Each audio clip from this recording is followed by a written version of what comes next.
வணக்கம் ஃப்ரெண்ட்ஸ். ரெகடிக்கு ஆசை சீரியலில் இன்னும் எபிசோடில் என்ன நடக்குதுன்னு பார்க்கலாம் வாங்க. ஃபினான்சியர் மூர்த்தியோட பொண்ணு ரேகா அவங்க அப்பாவோட பிஸ்னஸை பொறுப்பேற்றுக்க போகிறதுனால அதை பற்றி தெரிஞ்சுக்க சத்யா கூட வர்றாங்க. கிளையண்ட்டை மீட் பண்ணிட்டு அவர்கிட்ட சைன் வாங்கி பணத்தை கொடுக்குற சத்யா தன்னோட ஃபேமிலியை பற்றியும் தான் எப்படி கெட்டு போகாமல் நல்ல வழிக்கு வர்றதுக்கு தான் மாமா உதவி பண்ணாருன்றதையும் சொல்கிறாங்க.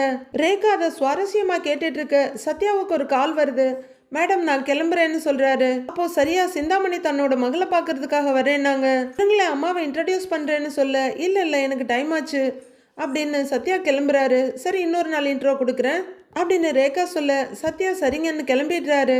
என்ன கண்ணு எப்படி இருக்க, அப்பா ஆஃபீஸ்க்கு போனியான்னு கேட்டுகிட்டே வர்ற சிந்தாமணிக்கு உடனே ஃபோன் கால் வர அவங்க பொண்ணுக்கு ரொம்ப சங்கடமாயிடுது. ஏம்மா என்னை பார்க்க வரும்போது கூட நீ இந்த மாதிரி தான் பிஸியாகவே இருப்பியான்னு கேட்க ஒரே ஒரு நிமிஷம் கண்ணு அப்படின்னு அவங்க அல்லக்கை கிட்ட பேச அவங்க ஒரு ஆர்டரை பற்றி சொல்கிறாங்க. அக்கா ஒரு ஆர்டர் நமக்கு தான் வந்திருக்கு, மீனா ஊரில் இல்லைல்ல அதனாலன்னு சொல்ல அவ வேணான்னு சொன்ன ஆர்டர் நமக்கும் வேணாங்கிறாங்க. அக்கா இது பெரிய ஆர்டருக்கான்னு அல்லக்கை சொல்ல எத்தனை கோடி ரூபா ஆர்டரா இருந்தாலும் வேணாண்டா போன் வைடான்னு கடுகடு போட்டு வச்சிடுறாங்க சிந்தாமணி. ஆனா அவங்க கத்துல சுத்தி இருக்கவங்க எல்லாம் பார்த்து அந்த பொண்ணு ரொம்ப அன்ஈஸியா ஃபீல் பண்றாங்க. கிட்டத்தட்ட அழுகிற நிலைக்கே போயிடுறாங்க அவங்க. என்னம்மா ஏன் இவ்வளோ டென்ஷன் ஆகுறேன்னு சிந்தாமணி ஃபோனை வச்ச உடனே ரேகா கேட்குறாங்க. ஒன்றும் இல்லை கண்ணு, மீனான்னு ஒரு சுண்டக்கா பொண்ணு நேத்து முளைச்சவ என் ஆர்டர்லாம் தட்டி பறிச்சுக்கிட்டு இருக்கிறா அப்படின்னு சிந்தாமணி கடுப்பை ரொம்பவே கண்ட்ரோல் பண்ணிட்டு சொல்றாங்க. ஒருவேளை நீ செய்யறத விட அவங்க நல்லா பண்றாங்க போலங்கிறாங்க ரேகா. கிழிச்சா அதெல்லாம் ஒன்றும் இல்லை, இனிக்க பேசி ஆர்டர் எடுக்கிறா. அவ ரொம்ப என் ரூட்ல கிராஸ் பண்றா, அவளை சீக்கிரமா இந்த தொழிலை விட்டு விரட்டுறேன் பாரு அப்படின்னு சிந்தாமணி சொல்ல அழுத்துக்கிற உங்க பொண்ணு மசாலா மூவி வில்லன் மாதிரியே பேச ஆரம்பிச்சிட்டம்மா. நீ உன்னெல்லாம் மாத்தவே முடியாது, ஒரு பிசினஸ்ல ஏன் இப்படி எல்லாரையும் எனிமையாவே பாக்குற அப்படின்னு சிந்தாமணிக்கு இப்படி ஒரு பொண்ணான்னு வியக்க வைக்கிறாங்க ரேகா. ஆரம்பிச்சதே அவதான், இதுக்கு ஒரு முடிவு கட்டுறேன் பாரு அப்படின்னு சிந்தாமணி சொல்ல நான் சொல்லி நீ கேட்கவா போற, சரி என்ன சாப்பிட்றேன்னு கேட்குறாங்க ரேகா. இங்க நொரத்தல்னா மாதிரி ஏதோ ஒரு காஃபி இருக்குமா அப்படின்னு சிந்தாமணி ரொம்ப ஆர்வமா சொல்ல கேப்பிச்சினோ தானேன்னு கேக்குறாங்க ரேகா. அதான் அப்படின்னு அசாத்தியமா வழியிறாங்க சிந்தாமணி. அம்மாவை ரசனையோட பாக்குறாங்க ரேகா. நைட் ஆகுது. கிச்சனுக்கு வர்ற அண்ணாமலை அங்கங்க கிடக்குற பாத்திரத்தெல்லாம் எடுத்து ஒண்ணு மேல ஒன்னா வச்சிட்டு இருக்காரு. அப்போ சத்தம் கேட்டு அங்க வர்ற முத்து அப்பா என்னப்பா பண்றேன்னு கேட்க பாத்திரம்லாம் அப்படியே கிடக்குடா, எல்லாம் காலி ஆயிடுச்சுல்ல, கிளீன் பண்ணி வைக்க வேணாமான்னு கேட்குறாரு. அட ஏன்பா நீ வேறன்னு படக்குன்னு அவர் கையில் இருக்க தட்டை வாங்குற முத்து, நீ எதுக்குப்பா இதெல்லாம் பண்ற, அதெல்லாம் நாங்கள் இருக்கோம்ல, அதெல்லாம் நாங்கள் பண்ணிக்கிறோம், நீ வாப்பா அப்படின்னு கூப்பிட இருக்கட்டும்டா நான் கழுவி வச்சிடுறேங்கிறாரு அண்ணாமலை. அப்பா தண்ணியில் நீ ரொம்ப நேரம் கை வச்சேன்னு வையேன் அப்புறம் உனக்கு சளி பிடிச்சிக்கும்பா, ரொம்ப நேரம் நிக்க முடியாது உன்னால, அப்புறம் கால் வேற வலிக்கும், சொன்னா கேளுப்பா உனக்கு உடம்பு முடியாம போயிடும்பா, வாப்பா நீ வாப்பா அப்படின்னு முத்து கையை பிடிச்சி இழுக்க கொஞ்ச நேரம் தான்டா கழுவிட்டு வந்துடுறேன்னு சொல்ல வாப்பா நீ அப்படின்னு இழுத்துட்டு வந்துடுறாரு. டேய் விடுறா என்னன்னு சொல்ல அப்பா நான் சொல்றது கேளுப்பா, நீ வாப்பா என் கூட அப்படின்னு ஹாலுக்கு கூட்டிட்டு வந்துடுறாரு. அங்க மனோஜ் ஜாலியா சோஃபாவில் நீட்டி படுத்து கண்ணு மூடிட்டு மெடிடேஷன் பண்ணிட்டு இருக்காரு. என்னென்னடா பண்ணுவீங்க, நான் பண்ணிடுறேனேடா அப்படின்னு அவர் சொல்ல அதெல்லாம் ஒண்ணு வேணாம் வாப்பான்னு சொல்லிட்டு முத்து கூட்டிட்டு வர ரவி அங்க இருந்து வர்றாரு. டேய் என்னடா ஆச்சுன்னு கேக்குறாரு. டேய் அப்பா பாத்திரம்லாம் விளக்குறேன்றாருடா அப்படின்னு முத்து சொல்ல மனோஜ் அப்படியே திரும்பி பாக்குறாரு. அப்பா அதெல்லாம் நீங்க ஏன்பா பண்றீங்க, நாங்க பாத்துக்க மாட்டோமா, நாங்க செஞ்சுக்கிறோம்ப்பாங்கிறாரு ரவி. உட்காருப்பா முதல்ல நீ உட்காருங்கிற முத்து. டேய் ரவி நம்ம 2 பேரும் பாத்திரத்தெல்லாம் கழுவி கிச்சனை கிளீன் பண்ணிடலாம், டேய் மனோஜ் நீ வீட்டை கூட்டிருடா அப்படின்னு முத்து சொல்ல படுத்திருந்த மனோஜ் படக்குன்னு எழுந்திருச்சு என்னதுங்கிறாரு. நான் கூட்டணுமா அப்படின்னு அவர் கேட்க அதுக்கு எதுக்குடா இவ்வளோ ஷாக் ஆகுற அப்படின்னு முத்து கேட்க நான் படிக்கும் போதே பெருக்கல் கூட்டல் கழித்தல் எல்லாம் 100 மார்க் வாங்குவேன், என்ன வீடை கூட்ட சொல்ற அப்படின்னு மனோஜ் கேட்க ரைமிங்ல பேசுறாராமா அப்படின்னு ரவியை பார்த்து கிண்டலா சொல்லிட்டு சரிடா நீ பெருக்க வேண்டாம் நாங்க அதெல்லாம் பாத்துக்கிறோம், நீ உள்ள போய் பாத்திரத்தை கழுவிடுங்கிறாரு முத்து. ரவி ஆமான்னு தலையாட்டுறாரு. இந்த பெருக்கிறது கூட்டுறது கழுவுறது இதெல்லாம் உன் பொண்டாட்டி செய்யற வேலை அப்படின்னு மனோஜ் சாதாரணமா சொல்ல முத்துவுக்கு சுறுசுறுன்னு ஏறிடுது. அடிங்க அப்படின்னு வேகமா போக ரவி அவரை இழுத்து பிடிச்சிக்கிறாரு. அப்படியே மனோஜ பட்டுன்னு ஒரு அடி வச்சிடுறாரு. டேய் விடுறா அப்படின்னு இழுத்து பிடிச்சி நிறுத்த டேய் என்ன சொல்லிட்டு இருக்கான் பாரு, அப்படியே வாயை உடைச்சிருவேன் அவனை, மீனா என்ன இந்த வீட்டுல வேலை செய்யறதுக்காடா இருக்கா? எத்தனை தடவை சொல்றது உனக்கு அப்படின்னு முத்து பயங்கரமா கத்த கொஞ்சம் பயத்தோட நிக்கிற மனோஜ், அது அது மட்டும் தான்டா பழக்கம் அவளுக்கு, அது மட்டும் தானே தெரியும் அப்படின்னு மனோஜ் சொல்ல, ஆமா இவர் பெரிய விஞ்ஞானி, தினமும் புதுசு புதுசா நிறைய கண்டுபிடிச்சிட்டே இருப்பாரு, மற்றவங்களுக்கெல்லாம் எதுவுமே வராது, மவனே ஓவரா பேசிக்கிட்டு இருக்கிற அப்படின்னு எட்டி அவரோட லெஃப்ட் ஹேண்ட பிடிச்சி பின்பக்கமா முறுக்குறாரு முத்து. டேய் டேய் டேய் விடுறா விடுறான்னு ரவி திருப்பிட்டு இருக்க. அப்பா அப்பா அப்பா அப்படின்னு வழியில மனோஜ் கத்திட்டு இருக்க. டேய் விடுறா அவனங்கிறாரு அவங்க அப்பா. டேய் விடுறா அப்படின்னு ரவியும் குறுக்க நின்று 2 பேரையும் பிரிச்சு விடுறாரு. டேய் ஏன்டா இப்படி பண்ற? டேய் மனோஜ், உங்க அம்மா குணம் அப்படியே இருக்குதுடா உனக்கு, அடுத்தவங்களை மதிச்சு பேசி பழகு அப்படின்னு அவரு செய்யவே முடியாத ஒன்ன மனோஜ் கிட்ட சொல்ல, மனோஜும் கரெக்டா, நான் அப்படி என்னப்பா தப்பா சொல்லிட்டேன், இவனோட பொண்டாட்டி தானே இந்த மாதிரி வேலையெல்லாம் செய்யும் அப்படின்னு மனோஜ் சொல்லிட்டு இருக்க. கடுப்பாகிற ரவி, டேய் இவங்கிட்ட அடி வாங்கணும்னே இப்படி சொல்லிக்கிட்டு இருக்கியா, அமைதியா இருடா அப்படின்னு கத்துற ரவி. யாரும் எந்த வேலையும் செய்ய வேண்டாம், எல்லாத்தையும் நானே பண்ணிக்கிறேன்னு கத்துறாரு. ஏய் அப்படின்னு முத்து கூப்பிட்டு இருக்க. வானா, அப்ப நான் எதுவுமே செய்யலன்னு சொல்லிடுவீங்க, நான் போய் வீட்டை பெருக்கிறேன் அப்படின்னு இவ்வளோ பெரிய பிரச்சனையை பண்ணிட்டு மாங்காய் மனோஜ் போறாரு. என்னடா இவன் லூசு பயலா இருக்கிறான், இதை தானேடா நாம சொன்னோம், அதுக்கு இவ்வளோ பேச்சு பேசிட்டு இப்ப இவனாவே போறானேங்கிற மாதிரி முத்துவும் ரவியும் பார்க்க அண்ணாமலையும் பாக்குறாரு. விளக்குமாறு எடுத்து வச்சுட்டு இப்படி இப்படின்னு டான்ஸ் ஆடுற மாதிரி அவர் பண்ணிக்கிட்டு இருக்க பார்த்துக்கிட்டே வர்ற முத்து, இதையே இவனுக்கு பெருக்க தெரியல, பெருக்கல்ல 100 மார்க்கான்னு கிண்டலா சொல்றாரு. டேய் அது மேக்ஸ் பெருக்கல்ங்கிறாரு மனோஜ். ஏதோ ஒன்று, அதை கையில கொடு, வழிய விடு, இங்க பாரு இந்த மாதிரி ஒரே சைடா பெருக்கணும் புரியுதா அப்படின்னு கேட்க. அப்படியா ஒரே சைடா தான் கூட்டணுமா அப்படின்னு அவர் கேட்க. மறுபடியும் இதோ பாரு, இப்படி ஒரே சைடா பெருக்கி மொத்தமா கூட்டி அள்ளி குப்பையில போடணும், குடி பெருக்கு அப்படின்னு முத்து கொடுத்துட்டு போக, முத்துவையன் கையில இருக்க விளக்கமாறையும் மாறி மாறி பாக்குறாரு மனோஜ். எப்படியோ லேர்ன் பண்ணி கிட்டத்தட்ட மண்ணை தள்ளுற ரேஞ்சுக்கு தள்ளிட்டு இருக்காரு அவரு. முத்துவும் ரவியும் கிச்சனுக்கு வர்றாங்க. ரவி நீ அடுப்பங்கரையை சுத்தம் பண்ணிடு, நான் பாத்திரத்தை கழுவிடுறேன் அப்படின்னு அவரு ஜிங்க் கிட்ட போக, சரின்னு அடுப்பு கிட்ட போறாரு ரவி. 2 பேரும் வேலையை ஆரம்பிச்சிருக்க. டேய் போர் அடிக்குதுடா, ஏதாவது பாட்டு போடுறாங்கிறாரு ரவி. முத்துவோட 2 கையும் ஈரமா இருக்கிறதுனால டிக்கியை மட்டும் நீட்ட பாக்கெட்ல இருந்து அவரோட மொபைல் எடுத்து ஒரு பாட்டை போட்டு விட்டுட்டு லைட்டா ஒரு டான்ஸ் ஆடிக்கிட்டே வேலையை பாக்குறாரு ரவி. அதை பாக்குற முத்துவுக்கும் உற்சாகம் தொத்திக்க அவரும் டான்ஸ் ஆடிக்கிட்டே விளக்குறாரு. 2 பேரும் வேலையை பார்த்துக்கிட்டு அப்பப்ப வேலையை விட்டுட்டோம் டான்ஸ் ஆடிக்கிட்டு இருக்காங்க. நேத்து ஒருத்தரை பார்த்தோம் அப்படின்னு பாட்டை கேட்டுக்கிட்டே பாத்திரத்தெல்லாம் கழுவி முடிச்சிடுறாரு முத்து. இந்த பக்கம் அடுப்பு மேடை அடுப்புன்னு எல்லாத்தையும் கிளீன் பண்ணிடுறாரு ரவி. ரவியோட ஷோல்டர் கழுத்தெல்லாம் வலிக்குது. ஏண்டா நம்ம 3 பேர் இந்த வேலையை பிரிச்சு செய்யறோம், இதுக்கே நமக்கு இவ்வளவு டயர்டா இருக்கே, ஆனா தினமும் அண்ணி தனி ஆளா எவ்வளவு வேலை செய்யறாங்க, அவங்களுக்கு எவ்வளவு டயர்டா இருக்கும் அப்படின்னு ரவி சொல்ல முத்து ரொம்ப சோகமாயிடுறாரு. அவரு அப்படியே யோசனையா கிச்சன்ல இருந்து வெளியே வர, ஆனா அவங்க ஒரு நாள் கூட இதெல்லாம் சொல்லி காட்டினது இல்லைல்ல அப்படின்னு ரவி சொல்ல, அப்ப எதிரில் வர்ற மனோஜை பார்த்து, உனக்கு புரியுது, இதோ இவனுக்கெல்லாம் புரிய மாட்டேங்குதே, அவ குடும்பத்துல இருக்கவங்களுக்காக பார்த்து பார்த்து பாசமா செய்யறா, ஆனா அவளை என்னமோ இந்த வீட்டுல வேலை செய்யறவ மாதிரில சில பேர் நடத்துறாங்க. கொஞ்ச நேரம் நின்று பாத்திரம் கழுவுறப்பவே இடுப்பெல்லாம் வலிக்குது. அவ 3 நேரமும் எல்லா வேலையும் இழுத்து போட்டு செய்யறா, ஒரு நாள் கூட ரெஸ்ட் கிடையாது. என்னமோ நான் கூட கார் ஓட்டுறது தான் கஷ்டம்னு நினைச்சேன், ஆனா வீட்டுல இருக்க லேடிஸ் எல்லாம் காலையில இருந்து நைட்டு வரையிலும் விடாம எல்லா வேலையும் செஞ்சிட்டு இருக்காங்க பாரு, உலகத்திலேயே இதுதான்டா கஷ்டமான வேலை, மீனாவுக்கெல்லாம் கோவிலே கட்டலாண்டாங்கிறாரு முத்து. காலங்காலமா சொல்ற மாதிரி கோவில் கட்டியோ கும்பாபிஷேகம் பண்ணியோ எதுவும் நடக்க போறதில்ல, வீட்டில் அவங்கள கொஞ்சம் கொண்டாடினாலே போறோம், அவங்களுக்கு சப்போர்ட் பண்ணாவே போதும். அப்ப அவரோட மொபைல் ரிங்காக எடுத்து, இதோ பாரு கரெக்டா அவளே ஃபோன் பண்றா அப்படிங்கிற முத்து. கால் ஆன் பண்ண ஹலோங்கிறாங்க மீனா. மீனா உனக்கு ஆயுசு 100 மீனான்னு முத்து சொல்ல, ஏங்கங்கிறாங்க மீனா. இப்பதான் உன்னை பத்தி பேசிக்கிட்டு இருந்தேன், கரெக்டா நீயே கால் பண்ணிட்ட, சாப்பிட்டியான்னு முத்து கேக்குறாரு. நான் சாப்பிட்டேங்க, நீங்க சாப்பிட்டீங்களாங்கிறாங்க மீனா. சாப்பிட்டு முடிச்சுட்டு இப்பதான் பாத்திரம் கழுவி வச்சோம். உண்மையிலேயே ஒன்னு சொல்றேன் மீனா, இந்த வீட்டு வேலையெல்லாம் பயங்கர கஷ்டமா இருக்கு, எப்படிதான் நீ தினமும் பண்றியோன்னு முத்து சொல்ல, மீனா கலகலன்னு சத்தமா சிரிச்சிடுறாங்க. ஐயோ இதுங்க 2 வழிஞ்சிட்டு இருக்குதா அப்படின்னு இந்த பக்கம் மனோஜ் திரும்பி போலான்னு பார்க்க அவரோட மொபைல் ரிங் ஆகுது. எடுத்து பார்க்குறவர் ஏதோ காணாத கண்ட மாதிரி, ஹை ரோஹிணி அப்படின்னு சொல்லிக்கிட்டே கால் ஆன் பண்ணி, ஹாய் ரோஹிணி, எனக்கு 101 வயசு அப்படின்னு வெக்கமே இல்லாம முத்துவை காப்பி அடிச்சு கூட ஒன்று ஆட் பண்ணி சொல்றாரு. இதை கேட்குற ரோஹிணிக்கு கூட ஐஸை கொட்டின மாதிரி இருக்கு. என்னாச்சு ஏன் மனோஜ்னு ரோஹிணி கேட்க, இப்போதான் உன்னை நினச்சிக்கிட்டே இருந்தேன் அப்படின்னு மனோஜ் அங்கேருந்து பேசிக்கிட்டே போக, பேசி முடிச்சு எழுந்திருக்கிற முத்து, என்னடா இவன் கல்யாணத்தில் மொய் வைக்கிற மாதிரி சொல்லிட்டு இருக்கான் அப்படின்னு கேட்டுட்டு இருக்க ரவியும் திகச்சு போய் பார்க்குறாரு. ரோஹிணி நீ எப்போ வருவ அப்படின்னு மனோஜ் கேட்க, அதான் சொன்னேன்ல 2 நாள் ஆகும்னு அப்படின்னு ரோஹிணி சொல்ல, நீ இல்லாமல் எனக்கு எவ்வளவு கஷ்டமா இருக்கு தெரியுமா, என்ன சமைக்க சொல்றாங்க, இப்போ கொஞ்ச நேரத்துக்கு முன்னாடி கையில தொடப்பத்தை கொடுத்து பெருக்க சொல்றாங்க அப்படின்னு பயங்கரமா ரிப்போர்ட் பண்ணிட்டு இருக்காரு. நீ அதெல்லாம் பண்ற அப்படின்னு ரோஹிணி கேட்க, இதெல்லாம் பண்றதுக்கு எனக்கு எவ்வளவு கஷ்டமா இருக்கு தெரியுமா, நீ சீக்கிரம் வாங்குறாரு மனோஜ்.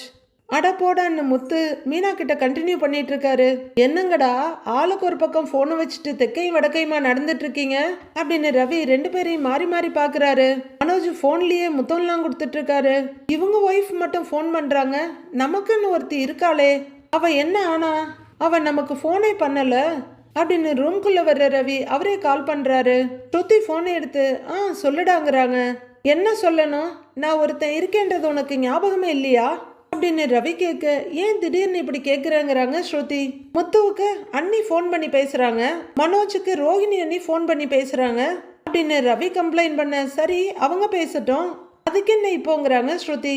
எனக்கு ஃபோன் பண்ணி பேசணும்னு உனக்கு தோணுச்சா, எனக்கு மட்டும் நீ ஃபோன் பண்ணியிருந்தா உனக்கு 102 வயசு ஆகியிருக்கும் அப்படின்னு ரவி சொல்ல, ஸ்ருதிக்கு திக்குன்னு ஆயிடுது. ஏண்டா இப்ப இருக்க வயசுக்கு இன்னைக்கே மொத்தமா போயிட்டா நல்லா இருக்கும்னு தோணுது அப்படின்னு ஸ்ருதி சொல்ல, ஏன் அப்படி பேசுறேன்னு அதிர்ந்து போய் கேட்குறாரு ரவி. அதை ஏன் கேட்குற, சென்னையில இருந்து கார் கிளம்பும் போது உங்க அம்மா பேச ஆரம்பிச்சாங்க, பேசுறாங்க பேசுறாங்க பேசிக்கிட்டே இருக்காங்க அப்படின்னு ஸ்ருதி சொல்ல, நான் தான் சொன்னேன்ல அப்படின்னு ரவி சிரிக்கிறாரு. இந்த நிமிஷம் வரைக்கும் பேசிக்கிட்டே இருக்காங்க, உன் ஃபோன் வந்ததுனால தப்பிச்சேன், ஃபோன் பேசணும்னு தனியா வந்திருக்கேன் நான் இப்போ அப்படின்னு ஸ்ருதி சலிப்பும் விரக்தியுமா சொல்ல, ஜாலியா சிரிக்கிறாரு ரவி. ஹேய், நான் தான் சொன்னேன்ல எங்கள் அம்மாவை சமாளிக்கிறது ரொம்ப கஷ்டம்னு, அப்புறம் ரோஹிணி அண்ணி மட்டும் எப்படி மனோஜுக்கு ஃபோன் பண்ணாங்க அப்படின்னு ரவி சந்தேகமாக கேட்க, அவங்க வாஷ்ரூம் போகணும்னு அப்பவே போயிட்டாங்க, அங்கே ஃபோன் பேசிட்டு இருக்காங்க போல, நீ மட்டும் ஃபோனை வச்சிடாதடா, உங்கள் அம்மா பிளேடு போட வந்துடுவாங்க அப்படின்னு ஸ்ருதி பயத்தோடு சொல்ல, ரவி ஜாலியாக மாட்டிக்கிட்டியாங்கிற மாதிரி சிரிக்கிறாரு. என் முத்து கிச்சனுக்குள்ளேயும் டைனிங் ஏரியாக்குள்ளேயும் நடந்துக்கிட்டே, ஆனா ஒன்று சொல்கிறேன் மீனா, நாங்கள் 4 பேர் பிரித்து வேலையை பண்ணுறப்பவே கஷ்டமாக இருக்கு, நீ எப்படி தான் தனியாக இதெல்லாம் பண்ணுறியோ, நின்று நின்று உன் காலெலாம் தேஞ்சு போயிருக்கோம், நாங்கள் உன்னை ரொம்ப கஷ்டப்படுத்தணும்லன்னு கேட்குறாரு முத்து. அப்படிலாம் ஒன்றும் இல்லைங்க அப்படின்னு மீனா சொல்ல, நீ சும்மா சொல்லாத மீனா, இங்கே ஆளுக்கு உன்னை வேலை வாங்குவாங்க, நீயே தனியாக சமாளிக்கிற, நீ இல்லாதப்பதான் நீ எவ்வளவு தாங்கிட்டு இருக்கன்னு எங்களுக்கு தெரியுதுன்னு முத்து சொல்லிட்டு இருக்கும் போதே, அதெல்லாம் ஒரு கஷ்டமும் இல்லைங்க, நீங்க பேசுறத மாமா கேட்டா வருத்தப்பட போறாருன்னு மீனா சொல்ல, முத்து வெளியே எட்டி பார்த்துட்டு அப்பா உள்ளதான் இருக்காருன்னு பேசிட்டு இருக்காரு. மனோஜ் இங்க இன்னும் கம்ப்ளைனிங் புராணத்தை தான் தொடர்ந்துகிட்டு இருக்காரு. நீ என்னைய கோட்டு சூட்டெல்லாம் போட்டு எம்டி ஆகணும்னு நினைக்கிற, இவனுங்க கையில தொடப்பத்தை கொடுத்து பெருக்க வச்சுட்டானுங்க, நீ சீக்கிரம் வந்து புலம்பிட்டு இருக்காரு மனோஜ். இங்க ரவி நீ மாட்டிக்கிட்டல, எனக்கு ஜாலியா இருக்குன்னு சந்தோஷமா பேசிட்டு இருக்காரு. இங்க 3 பேரும் ஆளுக்கு ஒரு மனநிலையில அவங்க ஒய்ஃப் கிட்ட பேசிட்டு இருக்காங்க. அண்ணாமலை ரூம்ல கட்டல்ல படுத்திருக்கிறவரு மெதுவா எழுந்து உட்கார்றாரு. அவரு கண்ணாடி எடுத்து போடுறதுக்குள்ள, அப்பா இந்தாங்க காஃபின்னு கொண்டு வந்து நீட்டுறாரு முத்து. அண்ணாமலைக்கு பயங்கர ஆச்சரியமும் சந்தோஷமா இருக்கு. அவர் அங்கேயே உட்கார்ந்து காஃபியை குடிக்க, மனோஜ் கொஞ்சம் கூட டீசன்சியே இல்லாம உருன்னு உறிஞ்சி குடிச்சிட்டு இருக்காரு காஃபிய. ரவி மெதுவா காஃபியை குடிச்சிட்டு இருக்க, ரவி நம்ம போய் சிக்கன் எடுத்துட்டு வந்துடலாம், நீ தான் நல்லா சமைப்பல்ல, செஞ்சு தர்றியா அப்படின்னு ரொம்ப ஆர்வமா கேட்க, உள்ளர வர்ற முத்து, அதானே சாப்பிட மட்டும்தானே செய்வ அப்படின்னு சொல்லிக்கிட்டு அவரோட கப் காஃபியை எடுத்துக்கிறாரு. இன்னைக்கு வேலை செஞ்சதுல ரொம்ப டயர்ட் ஆயிடுச்சுல அப்படின்னு ரவி சொல்ல, ஆமா எனக்கு உடம்பெல்லாம் ஒரே வலி அப்படின்னு மனோஜ் நீட்டி முழக்கிறாரு. ஏண்டா லைட்டா வீட்டை பெருக்குனதுக்கே உனக்கு உடம்பெல்லாம் வலிக்குதா அப்படின்னு முத்து கேட்க, எனக்கு இதெல்லாம் பழக்கம் இல்லைங்கிறாரு. ஆமா நாங்கெல்லாம் பிறக்கும் போதே தொடப்பக்கட்டையோட தான் பிறந்தோம் பாரு அப்படின்னு முத்து சொல்ல, ரவி சிரிச்சுட்டு அவனை விடுறா, எனக்கும் உடம்பெல்லாம் ஒரே வலியா தான் இருக்குங்கிறாரு ரவி. அப்படின்னு முத்து கேட்க, ஆமாண்டாங்கிறாரு. முத்து கீ கொடுத்த பொம்மை மாதிரி கையில காஃபியோட ஒரே மாதிரி கிடுகிடுன்னு நடந்து போய் டைனிங் டேபிள்கிட்ட போயிட்டு திரும்பி வர, எங்க போறான்னு 2 பேரும் பாத்துக்கிறாங்க. திரும்பி வர்றவரு உடம்பு வலியெல்லாம் சரியாகிறதுக்கு ஒரு ஐடியா இருக்குங்கிறாரு. என்ன அப்படின்னு ரவி ஆர்வமா பார்க்க மனோஜும் பார்க்கறாரு. ஒரு ரவுண்டு போட்டா எல்லா வலியும் சரியாயிடும், தூக்கமும் நல்லா வரும் அப்படின்னு முத்து சொல்ல மனோஜும் டங்குன்னு குதிச்சு நின்று சரக்கடிக்க போறோமாங்கிறாரு. எப்படி இருந்தா என்ன, ஆளுக்கு ஒன்று தானேங்கிறாரு முத்து. இல்ல ரெண்டுங்கிறாரு ரவி. டேய் என்னடான்னு முத்து பார்க்க ஒரு அசட்டு சிரிப்பு சிரிச்சுட்டு, இல்ல ரொம்ப நாள் ஆச்சுல்ல, வீட்டில் இங்கே யாரும் இல்லை, அப்ப இன்னைக்கு நைட்டு அப்படின்னு ரவி சொல்ல ரைட்டு அப்படின்னு உடனே ஒத்துக்கிறாரு மனோஜ். நல்லது எதுக்கும் ஒன்று சேர மாட்டாங்க, இந்த மாதிரி நாசமா போன விஷயத்துக்கெல்லாம் உடனே ஒன்று சேர்ந்துருவாங்க. ரியல் லைஃப்ல தான் ரோட்டு ஓரத்துல குடிமகன்களா இருக்காங்கன்னா சீரியலையும் அப்படிதான் இருக்கணுமா? ஏற்கனவே பீர் குடிச்சு சரக்கடிச்சு முத்துவோட தொப்பை அரை அடி முன்னாடி நீட்டிக்கிட்டு இருக்குது. ஓகே இன்னைக்கு கட்டிங்க போடுறோம், சியர்ஸ்னு காஃபிக்கு சியர்ஸ் அடிச்சுக்கிறாங்க 3 பேரும். மகாராணி ரோஹிணி சந்தோஷமா அவங்க என்ஜாய் பண்ணிட்டு இருக்க இங்க அடிமை மகேஸ்வரி கிறிஷுக்கு சொல்லி கொடுத்துட்டு இருக்காங்க. அப்போ மொபைல் ரிங்காக பாட்டி உள்ள இருந்து வந்து எடுத்து பாக்குறாங்க.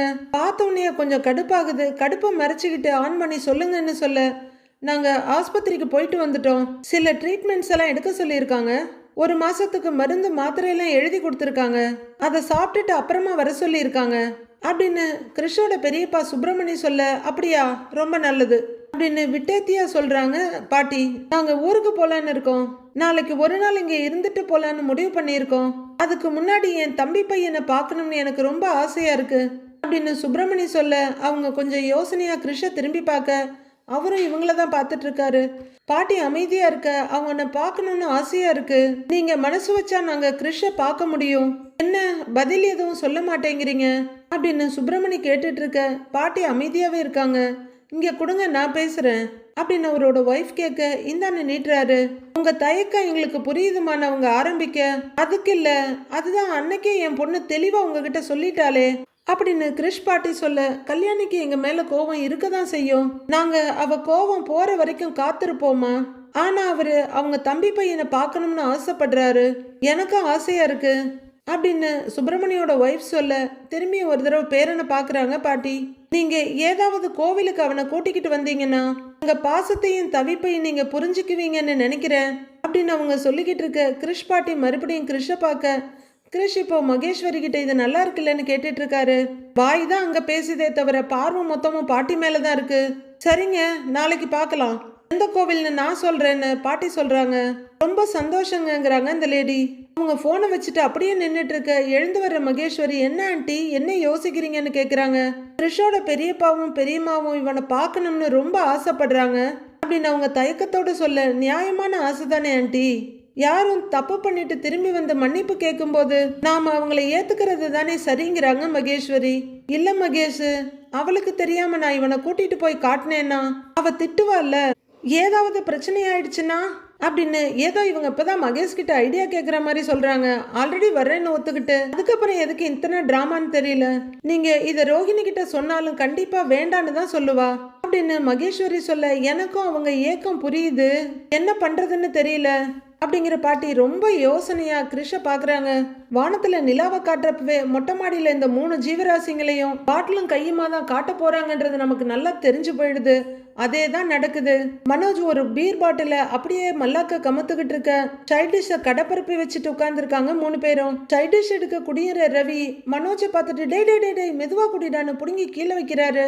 இவன் ஒருத்தண்டா அரை பாட்டிலுக்கே போதை ஆயிடுவான், இதுல பெரிய குடிகார மாதிரி கல்ப்பு கல்ப்பா தான் அடிப்பாரு அப்படின்னு முத்து சொல்ல, பொறுமையா குடிக்க மாட்டியாடா நீ அப்படின்னு ரவி கேட்கிறாரு. இந்த பிராண்ட் நல்லா இருக்குல்ல அப்படின்னு மனோஜ் சொல்ல, அடுத்தவன் வாங்கி கொடுத்தா எல்லா பிராண்டும் நல்லா தாண்டா இருக்கும் அப்படின்னு முத்து சொல்ல, அப்பவே மனோஜ் அரை மட்டை ஆயிடுறாரு. டேய் ரவி, என் லைஃப்ல கெஸ் பண்ண முடியாத விஷயம் எது தெரியுமான்னு கேக்குறாரு.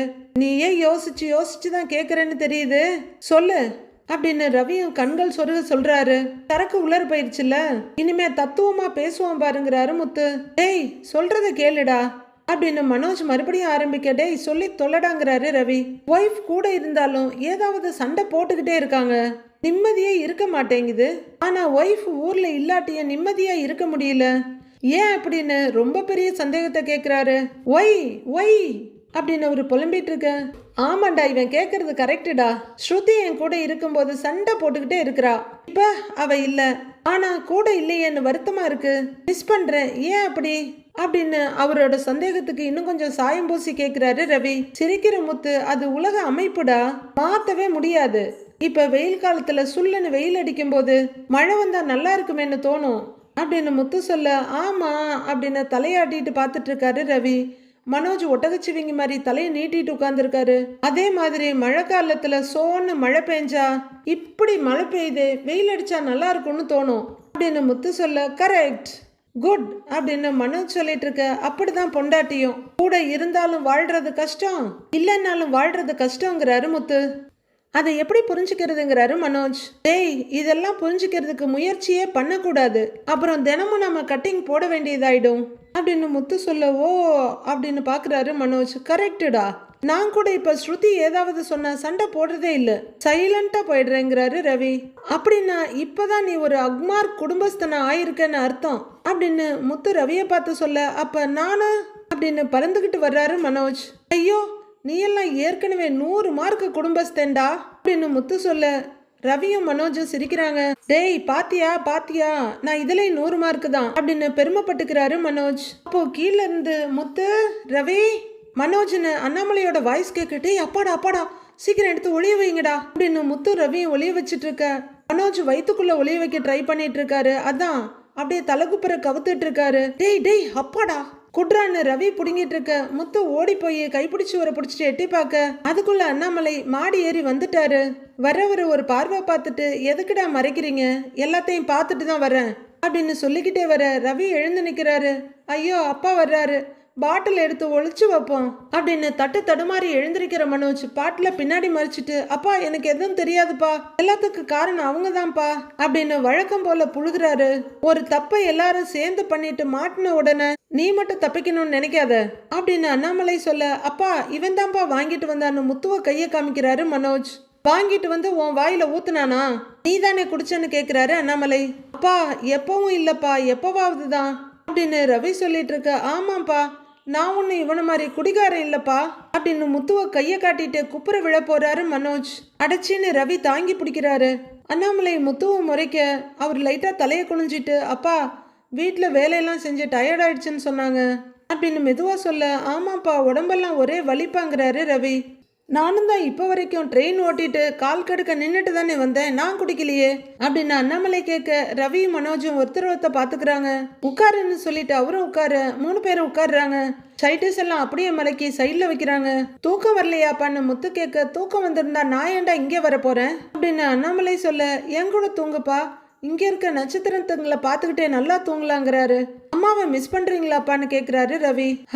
அவ இருந்தா ஏதாவது நசநசன்னு சொல்லிக்கிட்டே இருப்பா, அவ இல்லாததுனால ஒரு மாதிரியா தான் இருக்கு அப்படின்னு அண்ணாமலை சொல்ல, 3 பேரும் அவரையே பாக்குறாங்க. ஒரு வீடு கட்டி முடிக்கும் போது அது வெறும் கல்லு மண்ணு தாண்டா, அது எப்ப வீடா மாறுது தெரியுமா அப்படின்னு அண்ணாமலை கேட்க, வாசக்கதவு வச்சதுக்கு அப்புறம் தானே பாங்கிறாரு மனோஜ். ஏய் ஏய் ஏண்டா அப்படின்னு முத்துவும் ரவியும் பாக்குறாங்க. உன்னை எல்லாம் அறிவாளின்னு உங்க அம்மா கொண்டாடிட்டு இருக்கா பாரு, உன்னோட அறிவுலையும் அவசர புத்திலையும் 1/2 லிட்டர் பெட்ரோலை தான் ஊத்தணுங்கிற மாதிரி அண்ணாமலை பாக்குறாரு. ஓ அப்ப இல்லையா அப்படின்னு புலம்புறாரு மனோஜ்.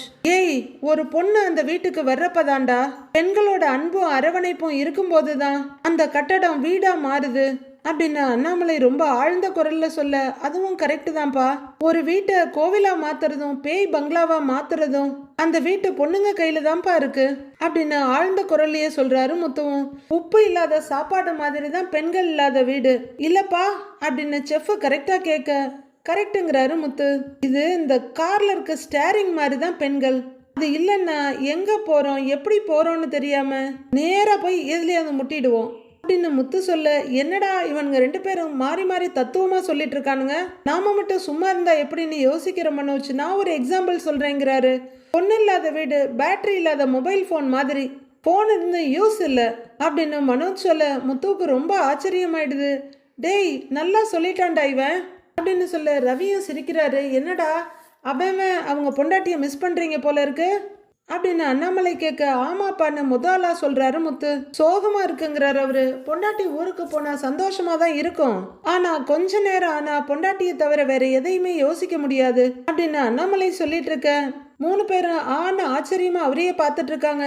உடனே முத்து ரவி பக்கமா சாய மனோஜ் அந்த பக்கத்துல இருந்து ரவி தோல்ல சாயறாரு. டேய், அப்பா அம்மாவை ரொம்ப மிஸ் பண்றாருடா. வேற ஏதாவது பேசி அப்பா மனசை நம்ம ஜாலி ஆக்கிடலாம். என்ன சொல்லலான்னு கேக்குறாரு முத்து. அப்பா, உனக்கு பிடிச்ச பாட்டு ஏதாவது சொல்லுப்பா, நான் பாடுறேன் அப்படின்னு முத்து கேட்க எனக்கு இந்த புது பாட்டெல்லாம் ஒன்றும் தெரியாதுடா அப்படின்னு அண்ணாமலை சொல்ல புது பாட்டெல்லாம் இல்லப்பா, உங்களுக்கு பிடிச்ச பாட்டை சொல்லுங்கிறாரு ரவி. எனக்கு இந்த பாவாடை தாவணியில் பார்த்த உருவமாங்கிறாரு. நான் பாடுறேன்ப்பா அப்படின்னு முத்து சொல்ல 4 பேரும் பாய விரிச்சு தலைவணிய வச்சு மொட்டை மாடியில நீட்டி விட்டுடுறாங்க. முத்து அவரோட கச்சேரியை திறந்த வெளியில ஆரம்பிக்கிறாரு. பாவாடை தாவணியில் பார்த்த உருவமா இது, பூவாடை வீசி வர பூத்த பருவமா அப்படின்னு ரொம்பவே ரசிச்சு அந்த பாட்டை பாடுறாரு. அண்ணாமலைக்கு அது அப்படியே தாலாட்டு மாதிரி இருக்கு.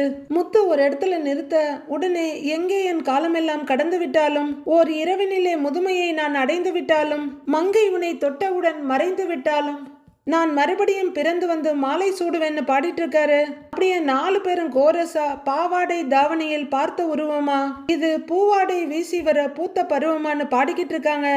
மண்டே ப்ரோமோவில் ரோஹிணி அவர் பக்கத்துல கிரிஷ், பின்னாடி அவங்க அம்மா, அவங்க பக்கத்துல மகேஸ்வரின்னு ஒரு இடத்துல உட்கார்ந்துருக்க ஐயர் அவங்க அப்பாவோட போட்டோ வச்சு சடங்கெல்லாம் பண்ணிட்டு இருக்காரு. அந்த இடம் கோவிலுக்கு பின்பக்கமா இருக்க ஒரு மரத்தடி பக்கத்துல சின்னதா ஒரு ஆறு ஓடிக்கிட்டு இருக்க. இதை நல்லா வேண்டிக்கிட்டு படுத்துக்கிட்ட போடுங்க அப்படின்னு ஐயர் கை நிறைய பூக்களை கொடுக்க அந்த ஆத்துல தண்ணி மோக்கிறதுக்காக குளத்தோட வர்றாங்க மீனா.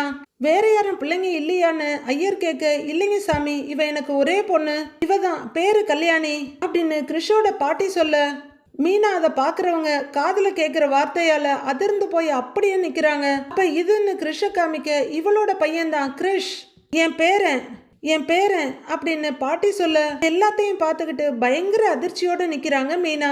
அதே அதிர்ச்சியில கையில இருக்க செம்பு அவங்க கீழே விட்டுட சத்தம் கேட்டு இவங்க எல்லாம் நிமிந்து பாக்குறாங்க. மீனா ரோஹிணி பக்கத்துல போக அவங்க பயத்தோட எழுந்து நிக்க படார்னு ஒரு அற விட அவங்க தடால்னு நிலத்துல விழுந்து கிடக்குறாங்க.